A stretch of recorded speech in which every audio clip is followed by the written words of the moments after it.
and a sniper got him right in the neck. And I was right behind him. He got killed instantly. And I was right behind him, and I heard the bullets whizzing by me. They missed me. I got into the house. We eventually took the town, and we captured that sniper. And I don't really want to go into too much detail, but anyway, they caught the sniper. And he was a typical SS, blonde hair, blue eye, Aryan SS. He wasn't going to live long, we knew that. So we made him dig a hole. And we pushed him in the hole, started covering him up. And he was sputtering and spitting, and one of the guys said, "Hey, this is too easy on him." So they pulled some of the dirt back, shot him, and then they covered him up. That's what you do sometimes. You're not thinking too clear. You want to get that guy. He killed your lieutenant, and you're mad. You're angry. And there are two types of German soldiers. There's the Wehrmacht, which is like the American GIs, and there's the SS troops. The SS troops are the bad guys. We never took too many prisoners on the SS group, but the Wehrmacht were guys like us, and we didn't really want to kill them all. Probably the worst thing I saw over there was the liberation of a concentration camp at a town near Nordhausen. There was approximately 5,000 dead bodies, maybe 1,000 still alive, but they were skin and bone. And as we went through there, we were told, "Don't feed them. Let the medics take care of them. If you feed them, they'll die." Some of them were skin and bones. But these guys were really bad shape, and we managed to try to keep them alive. You could look at all the pictures you want of the Holocaust, but unless you're there and see the sight and the smell, the burnt flesh, the ovens, terrible. I didn't sleep for a week. That was really bad. That was the worst thing I saw. I just saw the bodies lying there in piles. The Germans didn't really care about how they were treated. They just threw them in piles. The smell of burning flesh isn't very pleasant. In fact, when the people from Nordhausen came to look at the camp, most of them were wearing masks because of the smell. It was very bad. When we found out the SS ran all the concentration camps, from that point on, we didn't really give a darn about the SS. If they had the SS insignia, we'd shoot them.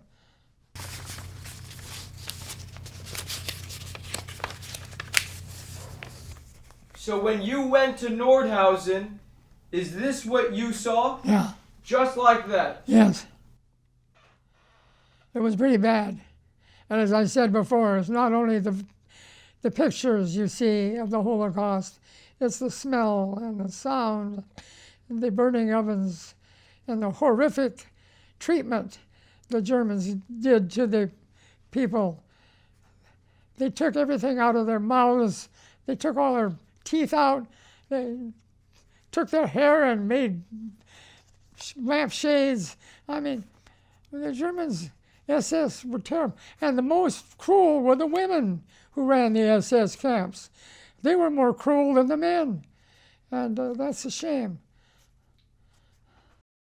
I know one time we were being heavily bombarded with artillery, and we were dug in pretty well. And one person a few feet from me got a direct hit, and I ended up with half his foot on top of me. And that was very frightening, see that foot coming in. So he had an immediate kill. Not too many times, but I have seen some of our guys get hit.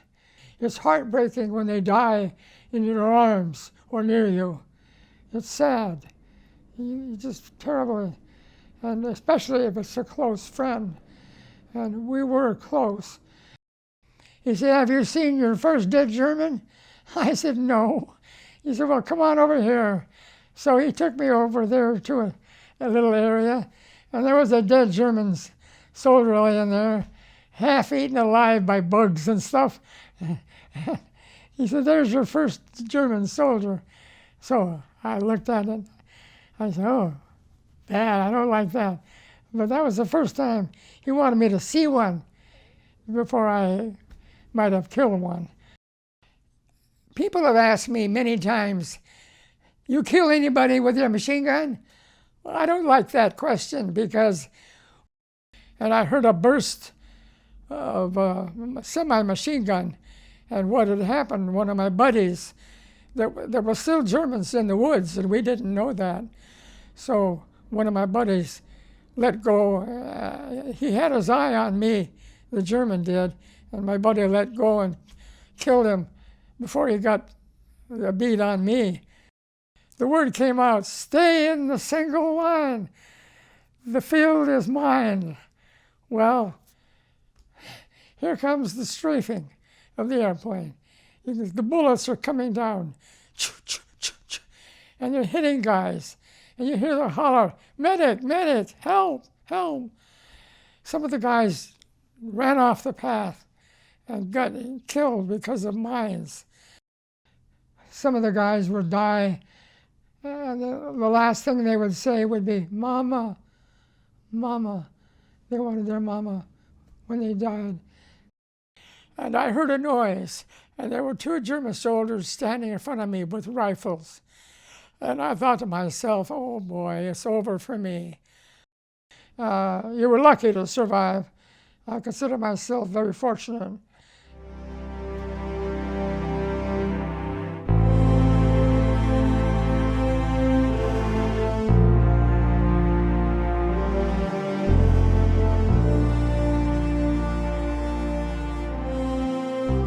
Hello, my name is Joe Devaux. I served in the 104th Infantry Division, which was formed in Oregon in 1942. There are 3 regiments in a division. I was in the 413th Regiment, Company G, Weapons Platoon, which is the machine gun and mortar section.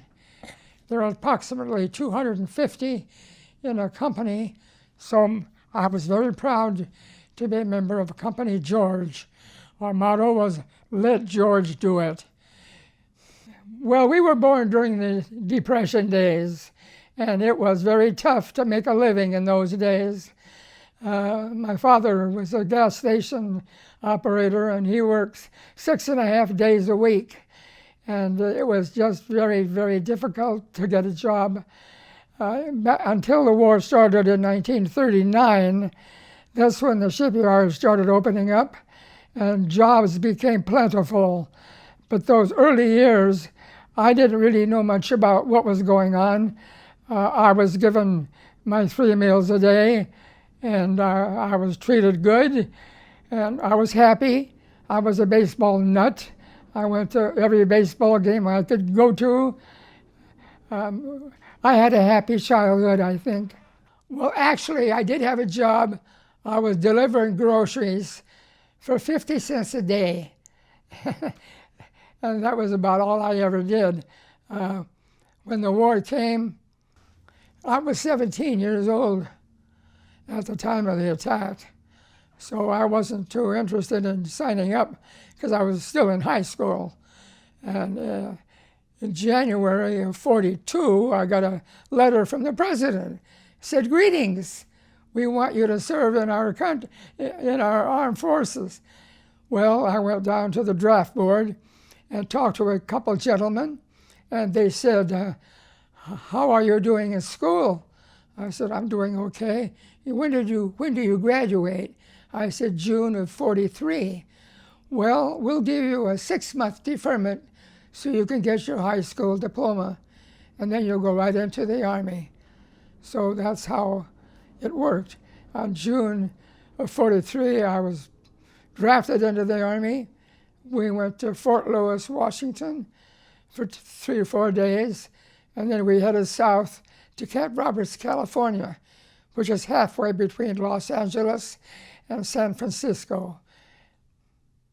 We went there for our basic training of 17 weeks, and you learn discipline. You learn how to take orders. As long as you follow orders, you'll have no problem. There were a few who didn't like to follow orders, but they paid for it by doing additional KP duties, kitchen police, that is. But you just have to keep your mouth shut and take orders and do what you're told.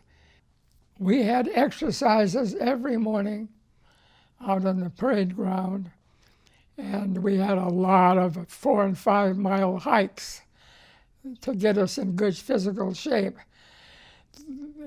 The last hike was a 20-mile hike with full equipment, and I missed that hike because I was on KP duty.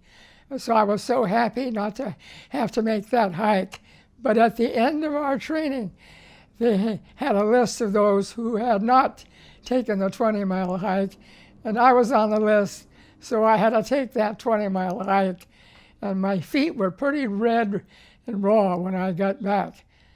Fortunately, my SAT score was a little above average, so I was offered a job in headquarters company, which sounded pretty good to me, so I accepted that job, and for 11 months, I had a really good job.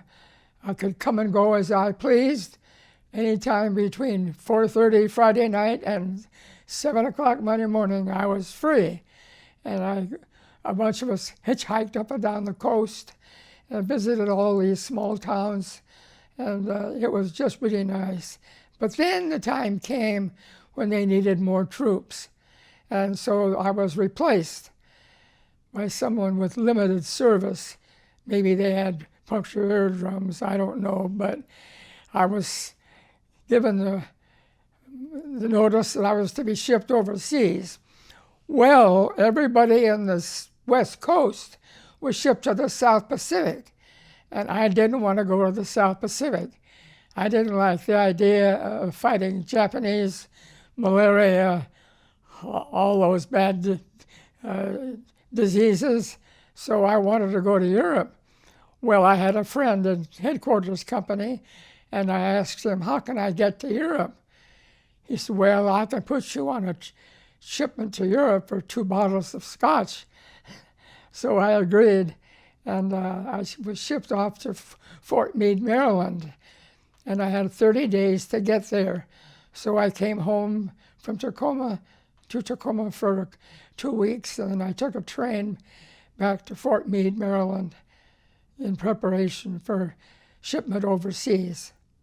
Well, we were at Fort Meade, Maryland, and we got on a ship on a cold November rainy day, and it was very cold and the water was rough.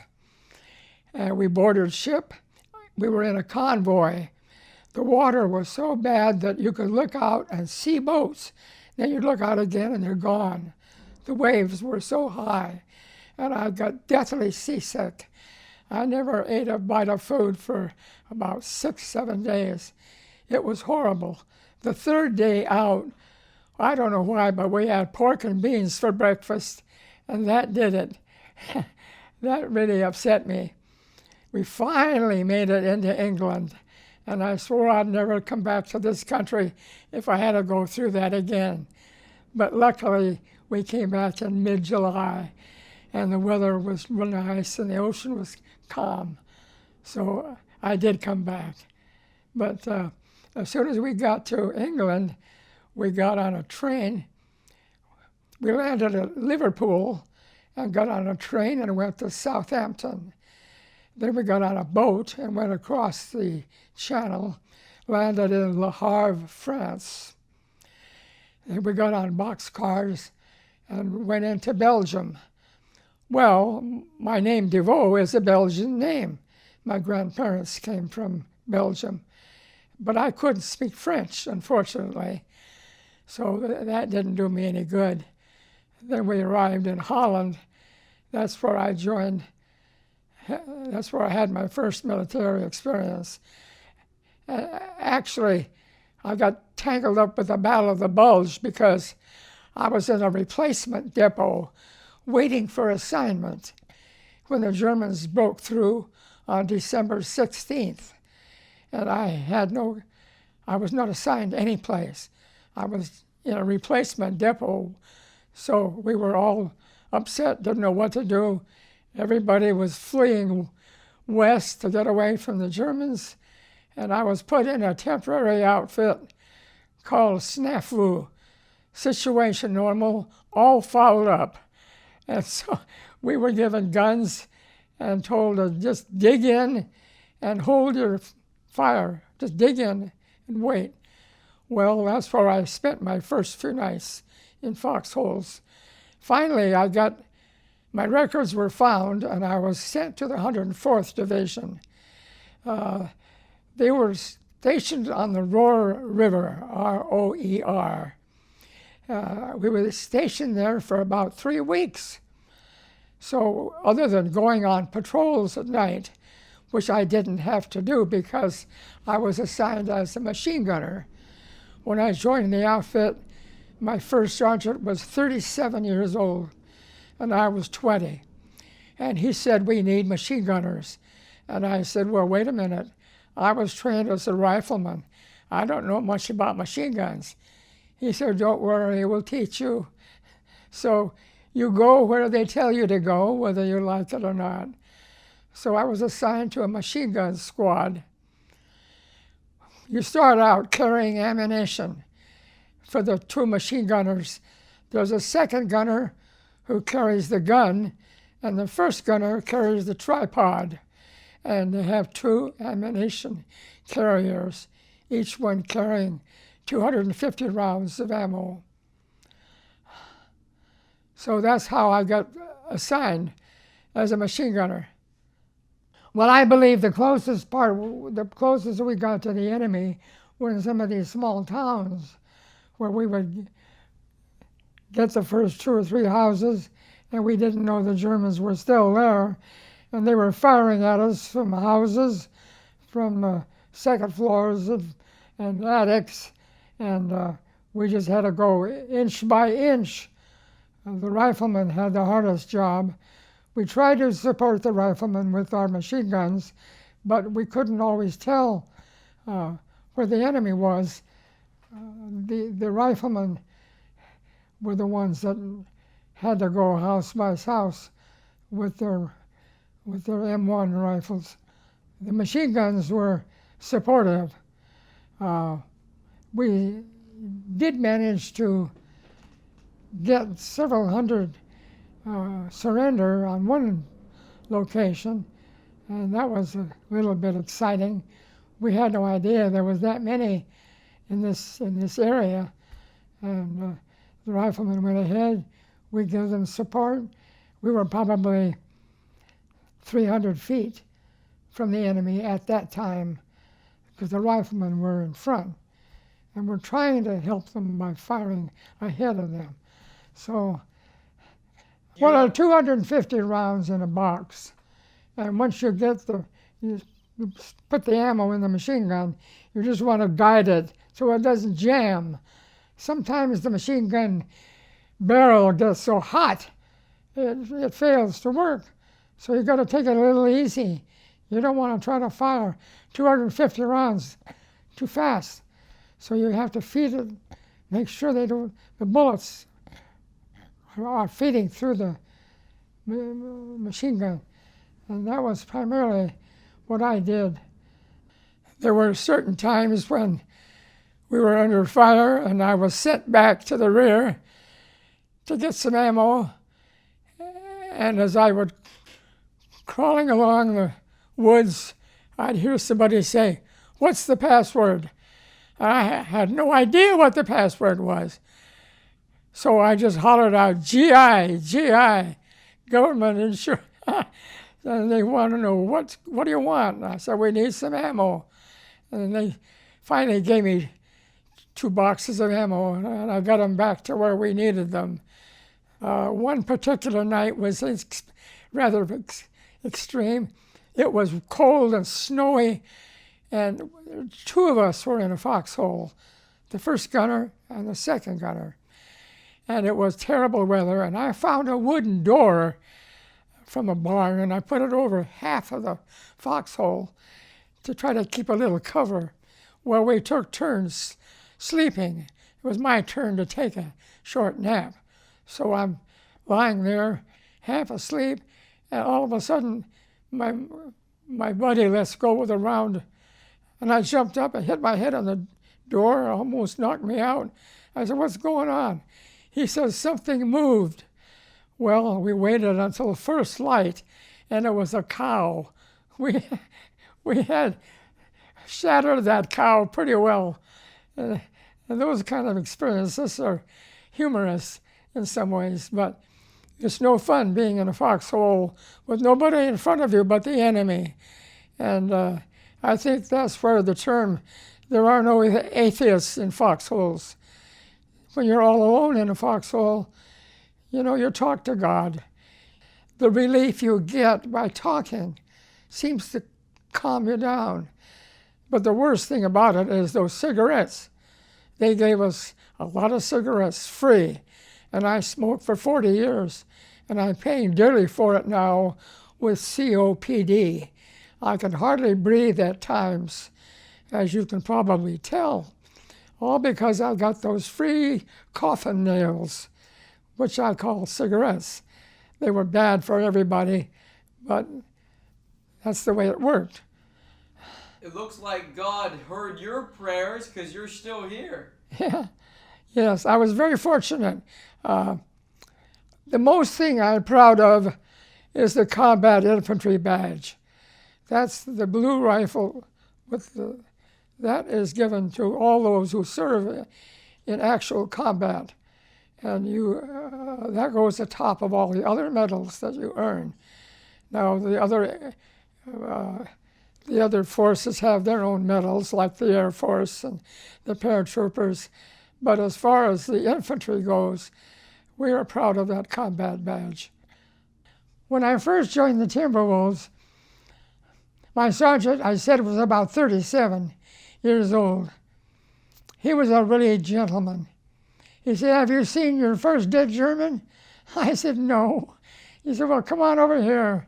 So he took me over there to a little area, and there was a dead German soldier laying there, half eaten alive by bugs and stuff. He said, "There's your first German soldier." So I looked at it. I said, "Oh, bad, I don't like that." But that was the first time he wanted me to see one before I might have killed one. So that was my first time I saw a German dead, was he showed me. Another time, my sergeant said, "Joe, take that house." Well, generally, when you take a house, you kick open the door and throw in a grenade and holler, "Arrest him! Come out!" I don't know why, but I did not throw the grenade in. I kicked the door open, and I saw a light down the hall, a candlelight. And I kind of sneaked down there, opened the door, and apparently some old man had passed away, and there were 4 or 5 people around the bed crying.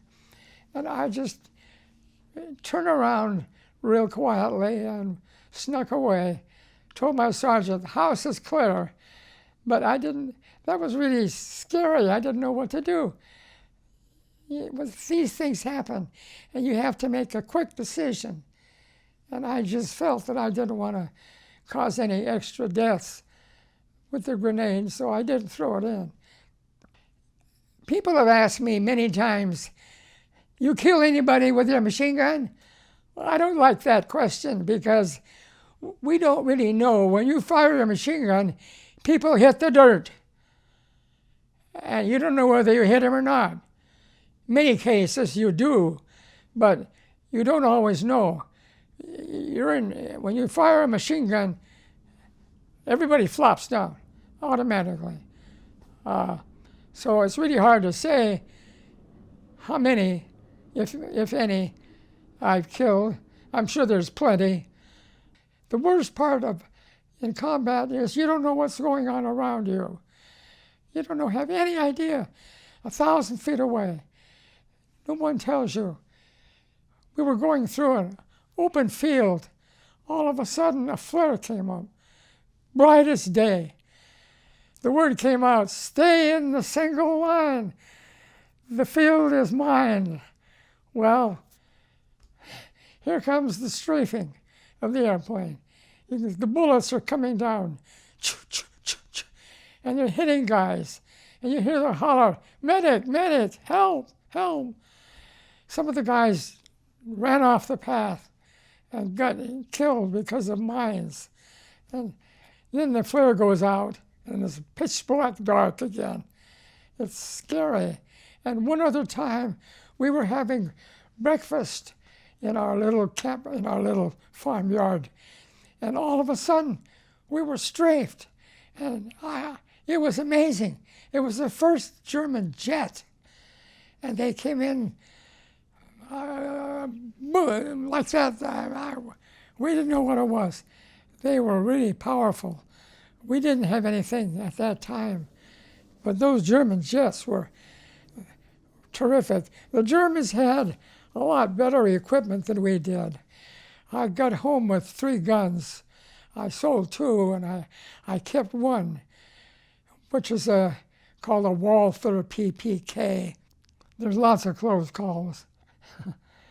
We were going to try to take a town on the Weser River on April 8th.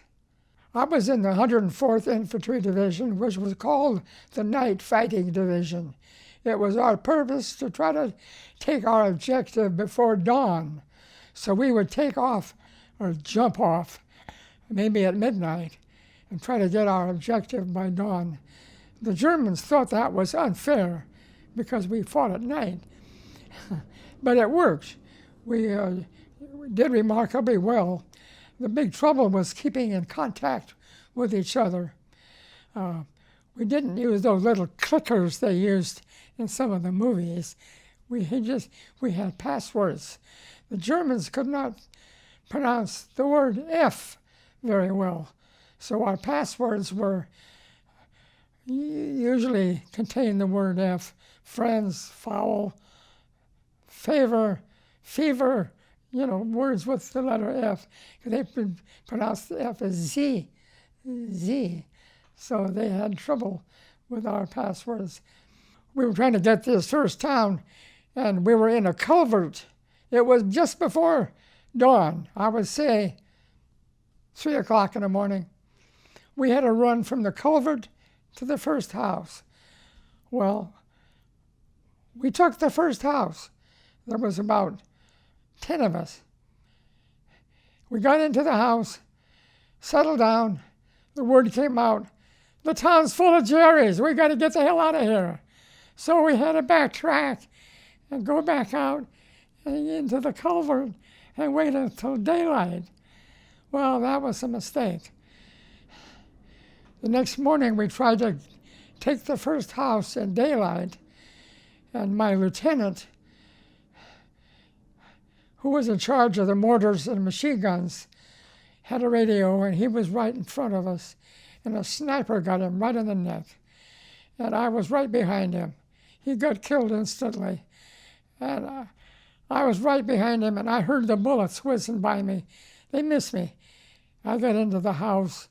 We eventually took the town, and we captured that sniper. And I don't really want to go into too much detail, but we had 50 black soldiers who volunteered from the driving the trucks. They were called the Red Ball Express, and they were delivering material from the coast clear up to the front lines. Tough job. And there were several hundred who wanted to get out of that and go into an infantry division. Well, Company G took 50. We took 50. And one of them was awarded the a Medal of Honor some years after the war because President Clinton felt that there wasn't enough minorities who had received the medal, and so he made a search, and he found one in our outfit that he thought should get it. We didn't know the man. He was only with us for a month. But anyway, they caught the sniper, and he was a typical SS, blonde hair, blue eye, Aryan, SS. He wasn't going to live long, we knew that. So we made him dig a hole. And we pushed him in the hole, started covering him up. One of the guys said, "Hey, this is too easy. He's still breathing." So they dug him up and shot him, and then covered him up. But that's what you do sometimes. You're not thinking too clear. You want to get that guy. He killed your lieutenant, and you're mad. You're angry, and that was. So just so we're clear, they captured the sniper, and then they dug a hole. Yeah. And threw him in the hole. While he was still alive. Oh yeah, started to cover him up, and he was sputtering and spitting. And one of the guys said, "Hey, this is too easy on him." So they pulled some of the dirt back, shot him, and then they covered him up. So. What was that like for you to see? I didn't mind. I was sort of happy with the deal. Probably the worst thing I saw over there was the liberation of a concentration camp at a town near Nordhausen. There was approximately 5,000 dead bodies. Maybe 1,000 still alive, but they were skin and bone.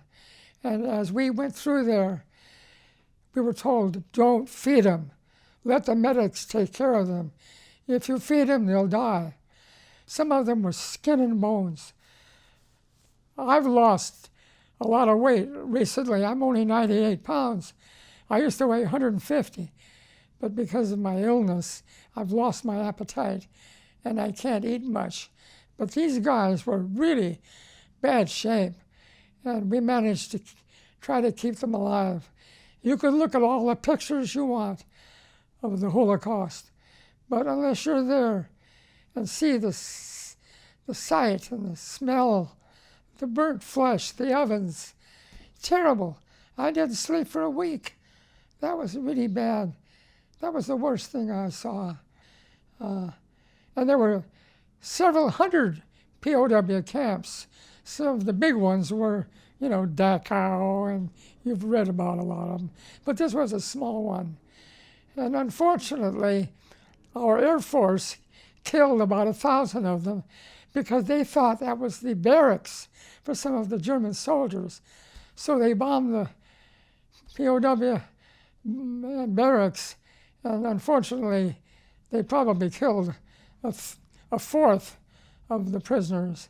But that happened a lot during the war. So there was a tank outfit that was ahead of us, and we were right behind them. And General Eisenhower made a proclamation. He wanted all troops within 100 miles to see this concentration camp. I'm not sure he got his wish, but that was his idea, was to have all service members within 100 miles to visit that site to see the horrible things that happened. The tanks had a tough job.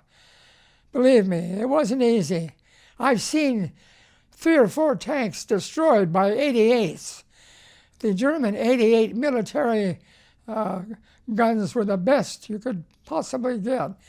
And they were used not only for anti-tank weapons, but they were used on personnel. They were used just to fire on personnel. Very, very scary. I've seen several tanks destroyed by the 88s. Yeah, in 88. Our tanks were not too good constructed at the beginning of the war. one of the first experiences I had in combat was very frightening. We were being heavily shelled by artillery, and our Company G was dug in, and we felt that as long as we're in a foxhole, we're pretty safe. And generally, you are. If you can get below ground and the shells land near you, you can survive. You may get concussion if they land too close, and that affects your hearing for a while, but at least you're alive. But in this particular case, we were heavily shelled, and one of my buddies in a nearby foxhole took a direct hit, and I was amazed. Half of his foot and his rifle butt landed on top of me. And that really scared me, because I knew that he was killed instantly. And that's frightening, especially when you're first introduced to combat. It's a scary situation. But fortunately, there weren't too many others who got the direct hit. But generally, I feel comfortable in a foxhole. If you're lying below, and if you're below in a forest, it's especially dangerous because falling tree branches. The Germans had weapons that would fire above tree level, and that would bring down all this debris, and that was bad. So we tried not to dig in wooded areas. Germany has a lot of small wooded areas. It's very beautiful. It's a nice country, but it wasn't much fun at that time. After we have been shelled, there's always a few bodies lying around, some of them yelling for medics. Some of the medics would say, well, this guy is too far gone, we can't help him. Some of the guys would die, and the last thing they would say would be, Mama, Mama. They wanted their mama when they died. And that impressed me. That's the last thing they would say. You heard that? Yeah. Yeah. What was that like for you? Oh, that's bad. That's bad. That's bad. You hate to see anybody in your outfit killed. We were all very close. We had a lot of meetings about that during our reunions, about instances where we lost buddies, and it hurts. It hurts. We know of buddies that had children and that they would never see them again, and there was guys like me who had nothing to come home to. Our lieutenant in charge of the mortars and machine gun was George Bowman, Bohman. Another lieutenant who was killed with a black patrol we had. He had a rather strange name. It was Armand J. Serraleno, S-E-R-R-A-L, Serraleno. Anyway, he was Hispanic, and and he was a good guy. But we had several GIs that were close friends. One from Bellingham, Washington, another from Friday Harbor, where my daughter lives. And he was in my outfit. We lost him. And I didn't know him too well, but it's just bad when you lose your friends. And we don't know all of the riflemen. Being in the machine gun and mortar squad, we had our own private group. The riflemen had their own group, but we mixed with them constantly, and I had a good relationship with many of the riflemen. When you go on the attack, and the attack is over, you look around and see what damage was done to your own troops, and how many enemy you might have killed. And when you say who's that? They got a blanket over them. You don't always know who they are. And when you pull a blanket over them and you see it's a friend, then you start feeling bad. We feel that we're brothers from other mothers. That's our feeling. We will do what we can to protect each other. Not too many times, but I have seen some of our guys get hit, and that's scary. When your friend gets a bullet, you don't know whether it's fatal or not, and you holler, so-and-so got hit, get a medic as soon as you can. And sometimes they would survive, sometimes they wouldn't. It's heartbreaking when they die in your arms or near you. It's sad. You just terribly, and especially if it's a close friend. And we were close. When you cross an open field and the German artillery is firing at you, it takes a little while for them to zero in on where you are. So the first part of your division gets across the field fairly safe. About a third of the way, they've got us zeroed in. So that's when it's bad. They got us zeroed in, and we have to run with our full field equipment, trying to run, carrying a machine gun. I was second gunner. I had to carry the gun. The gun was 32 pounds. The tripod is about 18 pounds. So my first gunner never got hit, so I was stuck carrying the machine gun. We made it across the field, but there's always the medics hollering out, medics, help, because the first part gets okay, but the last part gets the majority of the shells coming in, and it's just no fun.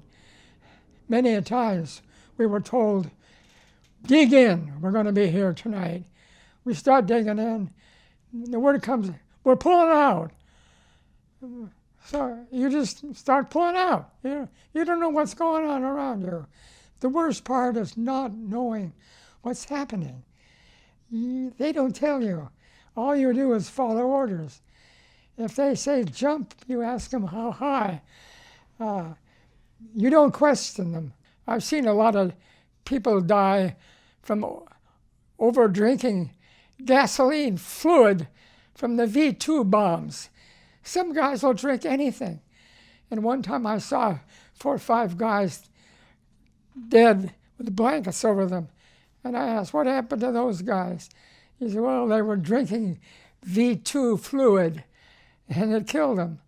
I mean, and on VE Day,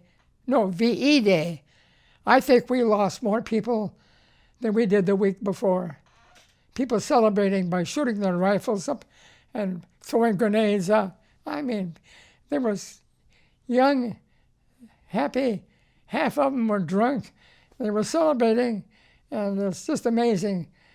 It was very scary. I held a machine gun straight up in the air, fired 250 rounds. I don't know where they landed, but the bullets were pretty well spent when they came down. But those are some of the experiences we had. My sergeant and I were good friends. He and I were in a factory, sleeping on a concrete floor, and we were continually being shelled by some mortar on the hill up above. And he said, I want to get that mortar guy. I said, well, I'll go with you. I don't know why I said that. Anyway, we started climbing up the hill, and we got about maybe 100 feet from where the mortar position was. And he said, I'm hit. Well, where? I said. He said, my neck. Well, he had a piece of shrapnel just nick his neck. It wasn't fatal, but it hurt. So we abandoned the project. So we didn't get the guy on the hill, but we tried. There's lots of experiences like that. Another time, we were going through a patch of woods, And they said, dig in, we're going to settle here for the night. So I was digging away, and I heard a burst of a semi-machine gun. And what had happened, one of my buddies, there were still Germans in the woods, and we didn't know that. So one of my buddies let go. He had his eye on me, the German did, and my buddy let go and killed him before he got a beat on me. So I owe him a lot. We have a lot of very comradeship. It's like the band of brothers. We love each other. We'll die for each other. No kidding. We had some wonderful guys. And my first actual combat was February 23rd when we crossed the Roar River. Our job was to take the marshalling yards, the railroad yards of the city of Duren, D-U-R-E-N. Well, they flooded the dam. They bombed the dam out, so we had to cross in rubber boats. And the current was pretty bad, but we made it across. We had quite a bit of a problem with German soldiers. We had every marshalling yards has a small shed where the workers go in and have a cup of coffee or whatever. There was a German in there that had been wounded in the stomach, really quite bad. And he was pleading, Wasser, Wasser, please give me water. And one of my buddies said, give the guy some water. The medic said, we don't do that, it'll kill him. He said, I don't give a darn. I'm tired of his moaning. So we threw the canteen over to him and let the German go drink it down. He probably died, I don't know. But those are small stories. Oh gosh, we took the city of Cologne, Germany. All the bridges that crossed the Rhine were demolished. The entire city was demolished except for the cathedral, the big, huge cathedral. And there's a picture of it, I think, in the file that I gave you. That was protected by all the air forces. They were asked to please not destroy the cathedral. Well, we went back in 1986, and the cathedral, the building itself was not destroyed, but all around the building were brand new buildings that were built after the war. And it seems strange because the beautiful architecture of some of the German cities were completely demolished and rebuilt with modern technology, which wasn't as pleasant to look at. You know, I don't think I threw more than a dozen grenades in the war. As a machine gunner, my job was to provide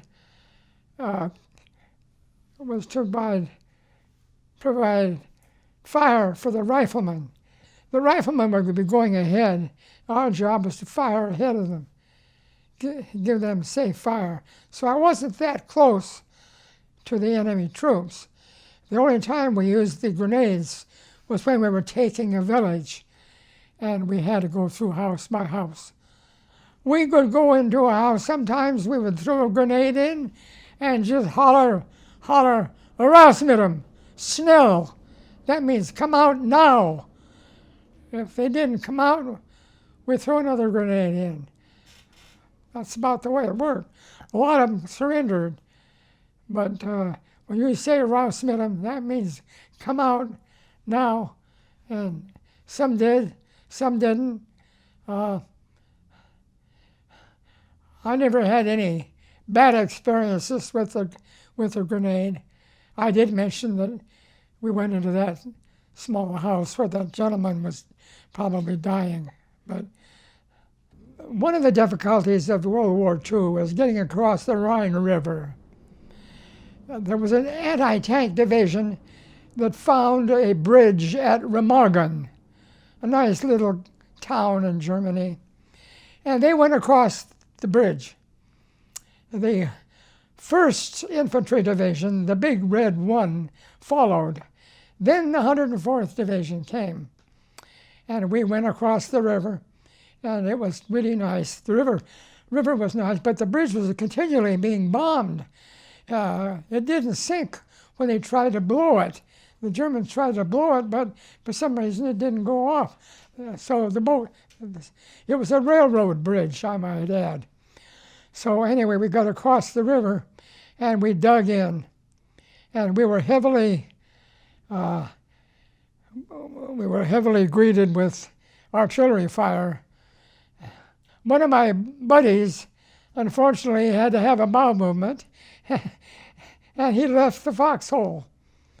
And he got up his shrapnel in his rear end, and he was screaming with pain.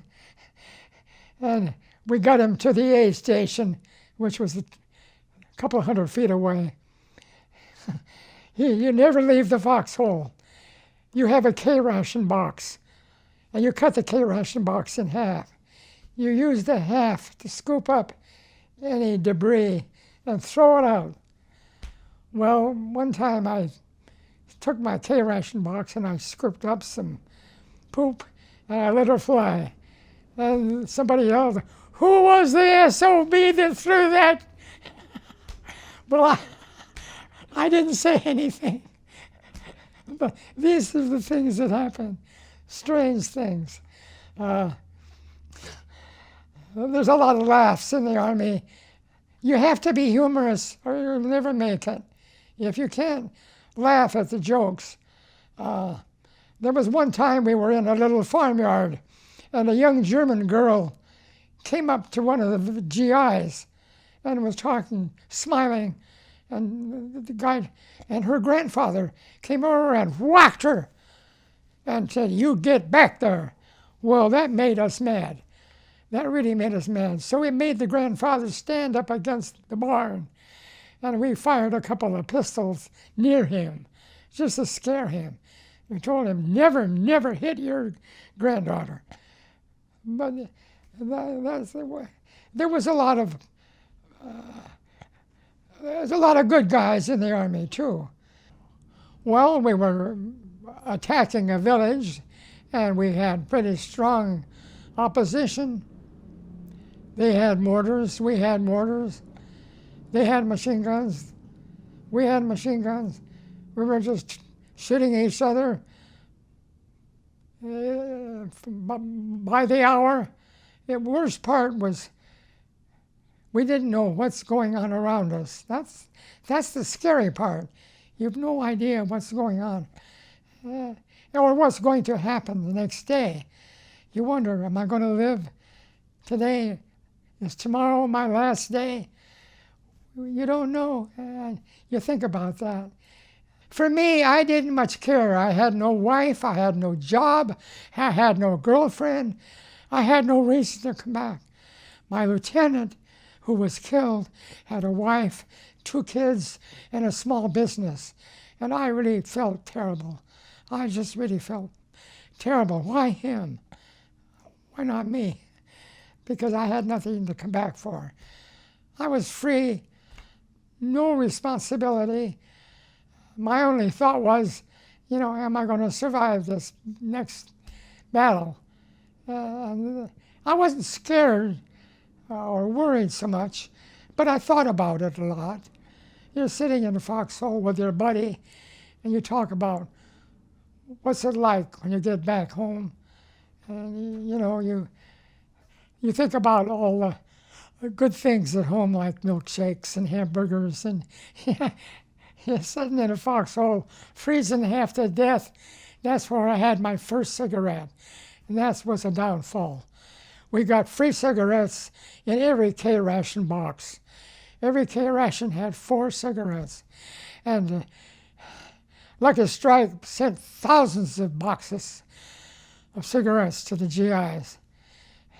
LSMFT, Lucky Strike means fine tobacco, and we all got, not all of us, but many of us got the habit.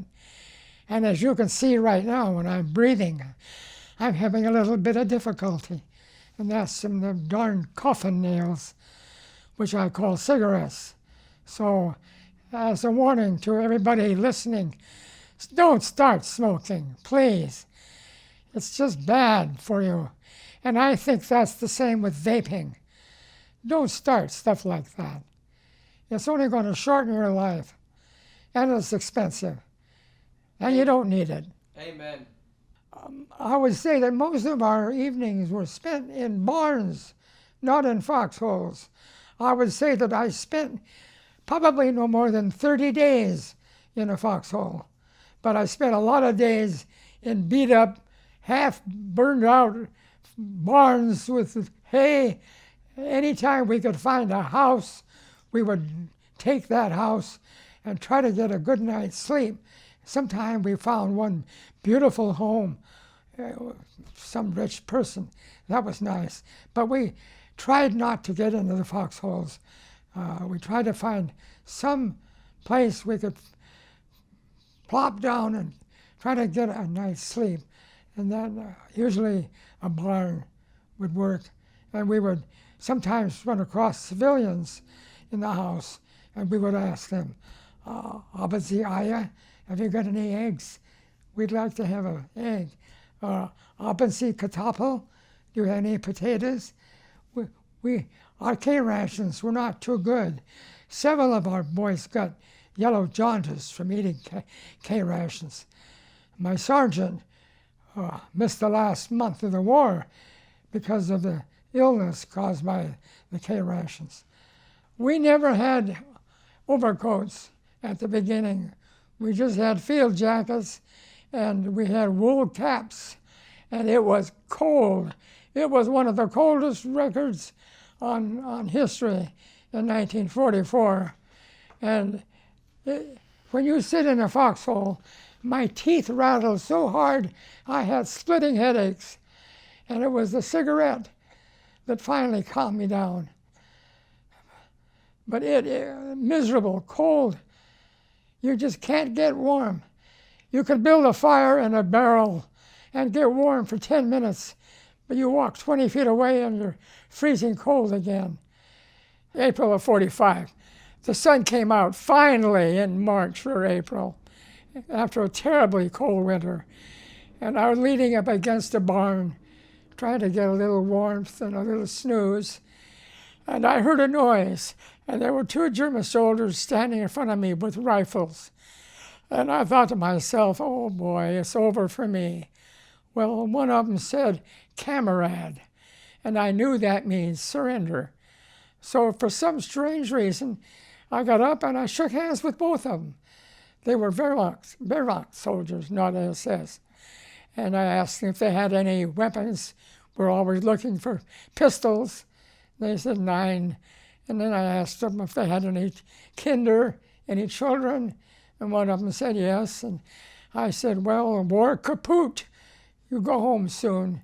I don't know whether they understood me or not, but I asked them if they were hungry. And they said yes. So I gave them a K ration and took them back to the captain. And he sent them to the POW camp. But before that happened, I took one of their rifles and I slammed it down on the ground and broke the stock and threw it aside. I took the other guy's rifle and I slammed it down and it went off between my legs. Scared me to death. I was shaking all over.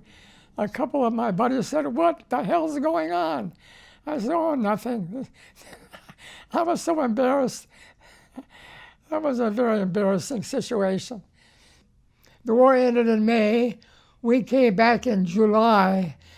In April, we had some training exercises, and unfortunately, one of our machine guns killed a rifleman who was advancing forward. Well, that stopped the exercise, and officers came over and looked through each of our machine guns. We had 2 machine guns, and they could not determine which machine gun had killed that soldier. And I felt terrible because some mother and dad are going to get a letter saying that their son was killed in the final battle. But it was a mistake by one of our machine guns. And that is so sad. That really bothered me for a long time. We're looking at a concentration camp. The concentration camp was right near the town of Nordhausen. The population denied knowing about the concentration camp, but they knew what was going on. And after it was liberated, the army forced the civilians of the city of Nordhausen to help bury the dead who were lying around, and there were many hundreds. And they were forced to dig graves for all the dead people, the civilians. The smell of burning flesh isn't very pleasant. In fact, when the people from Nordhausen came to look at the camp, most of them were wearing masks because of the smell. It was very bad. I just saw the bodies lying there in piles. The Germans didn't really care about how they were treated. They just threw them in piles. The ones that were alive were just skin and bones. You wondered if they could survive the day. The medics were only allowed to give them some liquids to try to keep them alive for a few days before they could feed them anything solid.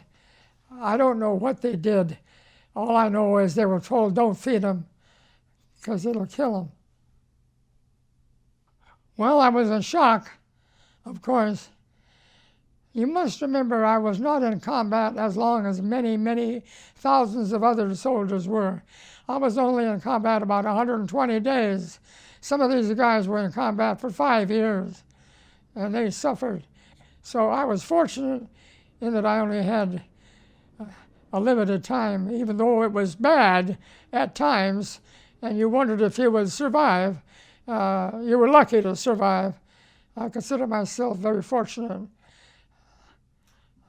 Well, we were in the city of Halle, Halle, quite a large city, about the size of Seattle. We made a deal with the mayor. We would not do any damage to the properties if they didn't fire upon us. And fortunately, we didn't have any competition from the German soldiers. We had a little, but not much. Well, the population of Halle did not leave. They pretty well stayed in their homes and in their apartments. And these 4 little girls were walking down the street, and I asked them if they would pose picture. They didn't know what I meant, but I said, "Haben Sie Kaugummi?" I give them some gum, Wrigley's gum, and they said they would stand by me by the picture taken. Well, one of my buddies took a picture. We didn't have any good camera equipment. It was cameras that we found as we went through the country.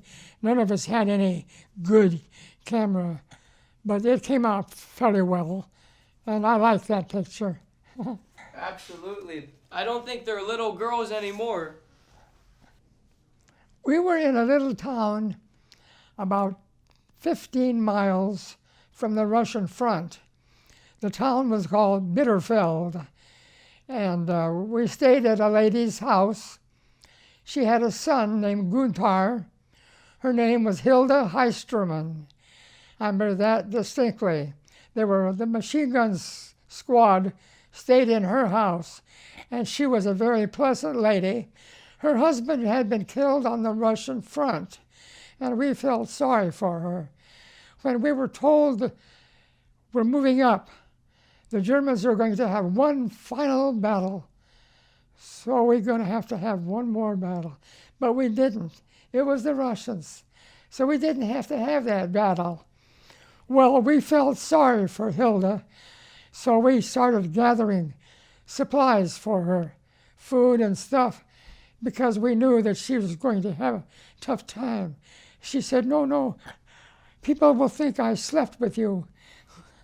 Well, she didn't.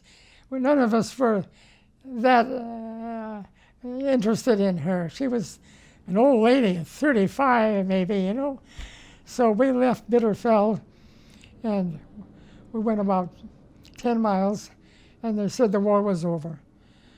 Well, we just really had a great time there. But I remember the town. Now, the worst part about this is that the town of Bitterfeld, and 700 miles west was given to the Russians on an agreement at Yalta. I think that was Yalta. So we gave back a lot of ground that we fought for just because of political decisions by Roosevelt, Churchill, and Stalin. Stalin always felt we didn't treat them right. He wanted a second front so bad, and I don't blame him. But we could not do a second front at that time.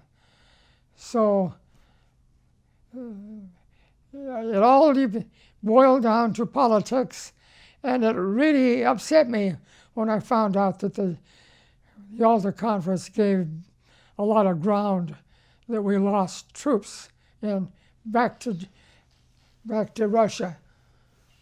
Oh, one more story. Well, when I came home from the Army, I was amazed to see so many German prisoners of war waiting on us at the various forts.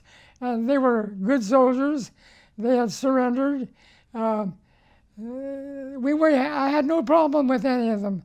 We teased them a little bit about their girls, but they were okay. I would say that when you see something that isn't right, do not be afraid to speak out. When you see anti-Semitism on any race, especially the Jews and the Asians, speak out. Don't let this terrible thing ever happen again. And I see it coming if we're not especially careful. I think we should all turn to God and ask for peace for everybody. It's not the population. They suffered miserably during the war. The Russian people, oh my God, how they suffered. And the Polish and the Jewish and all of them. And it's not because they wanted war. It was because their crazy leaders wanted war. And I'm seeing that happening right now again. I just hope that common sense takes over. And I just hope that someday we won't have to have these wars.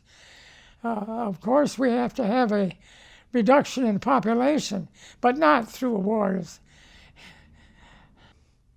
Sometime around June 15th, I think, we were put on trucks and shipped to the coast.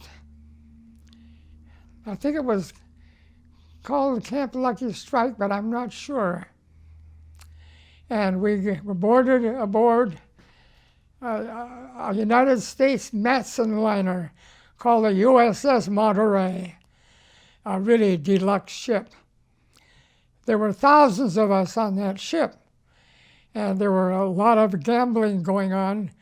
The minute we got on board, the dice games started, and card games. And we had a very pleasant trip home. We had to eat in different sections. There were so many of us, but we managed to have our meals and enjoy our cruise home. It was just wonderful, but we didn't know what we were coming home to. We were all a little bit nervous, how we would be accepted, but for the most part, we were greeted very famously and very happily.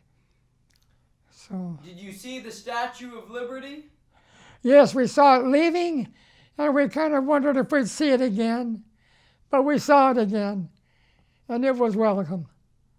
After we came home from Europe, we were given 30 days furlough. They called it R&R, rest and recuperation. So I came back to Tacoma for a couple of weeks. Then I had to go down to San Luis Obispo for more training to go to Japan. Well, we weren't very happy about that. We felt we did our duty in Europe, but you go where the Army tells you. Well, while we were there, of course, the atom bomb was dropped and the war ended, and that was really very happy. So I hitchhiked up to Camp Roberts, where I had spent 11 months, and was treated royally by my old buddies. And that was a very happy day for me. We hitchhiked everywhere during the basic training. We never had to worry about getting a ride. We found a car in a barn in Germany, and we drove it around the barnyard until we ran out of gas. Then we run it under the river. People do crazy things when you're young, but that's war. So all I can say is it was a good experience for me and many others. I'm glad I had the experience. It taught me a little bit more about life and how to accept and live life. All we wanted was some peace. Well, I feel sorry for the Russian people. They suffered terribly. The civilian people, it's a shame that we have to have these wars. It's the civilian people who suffer terribly. I read a lot of books about the Polish people, the Jewish people. What a terrible way to live, all because some power-seeking dictator wants to take more land. I had no trouble adjusting, but I did have nightmares. And my wife will tell you that many a night she woke me up. I was sweating and hollering. Many a night she woke me up. And that was after 1948. So, but adjusting to life was not a problem. But sleeping was a problem. That's where I had some problems. But I haven't had any the last 50 years. I've got 3 grandchildren. I tell them all the time, please don't say mean, cruel things to your mate. You can't wash that away. When you say a cruel, mean thing, it stays in their heart, and you can't wash it away. So think before you speak. Be positive. You're going to have arguments, but don't go to bed at night without that hug. Now, don't wake up in the morning without that hug. I think that's important. And we have 75 years together. So treat everybody like you would want to be treated. Ask yourself, how would Jesus handle this problem? That might be one solution. Don't give up when you feel down and out. There's ways to help you. Look up those ways. There's all kinds of help you can get if you need it. Don't get involved in drugs of any kind. Don't start smoking. The cleaner life you live, the happier you will be, and the longer you will live. Can you talk a little bit about your faith? Well, I wasn't very religious when I was a kid. I didn't go to church. In fact, I wasn't baptized until after I met Helen. But when I was in a foxhole, believe it or not, you're all alone. You talk to God. You don't know whether he hears you or not, but you think about it, and you may get an answer to calm you. Not a verbal answer, but just something comes down and calms you down a little bit. And I think that's the start. Well, the advice I would give anybody is what I heard in a movie years ago with Henry Fonda. It was called The Grapes of Wrath. And he was told, when you see something wrong, do something about it. Don't just watch and wait. Try to get involved to stop what's going on if it's not right. And I think that's good advice to give anybody. When you see something that's not right, you tell them, I don't think you should do that. You know, I think you should think about what you're doing. Don't make quick adjustments, quick decisions. Think about what you're going to do. Think about your answer or response to a question. All I can say is if you are called to serve for your country, do it. But follow orders. Do what you're told. Don't ask questions. You'll get along just fine. What can future generations do to make you feel like the sacrifice you and your comrades made was worth it?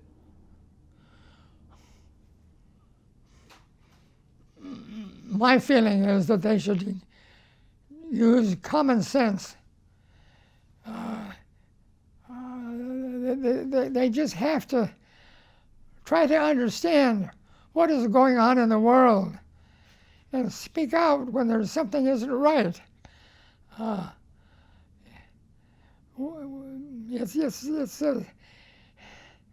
It's a serious problem, and I don't know what I can recommend at age 99, except place your heart in the hands of the Lord and hope that might help.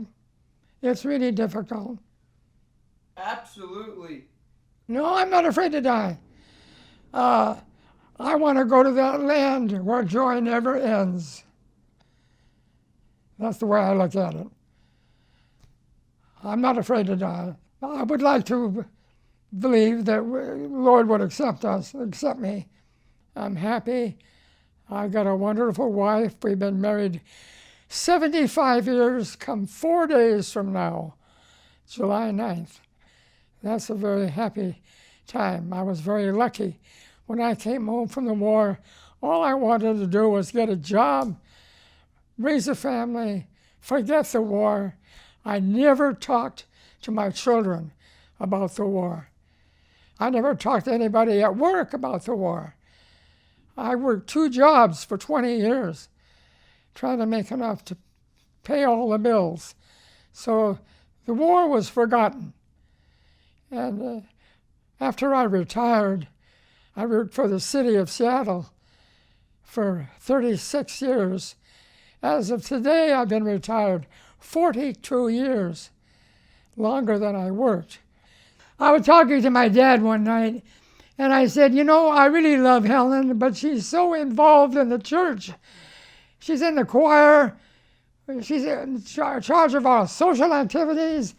And my dad said, well, you knew that when you married her, so you got to go along with it. Well, he was right.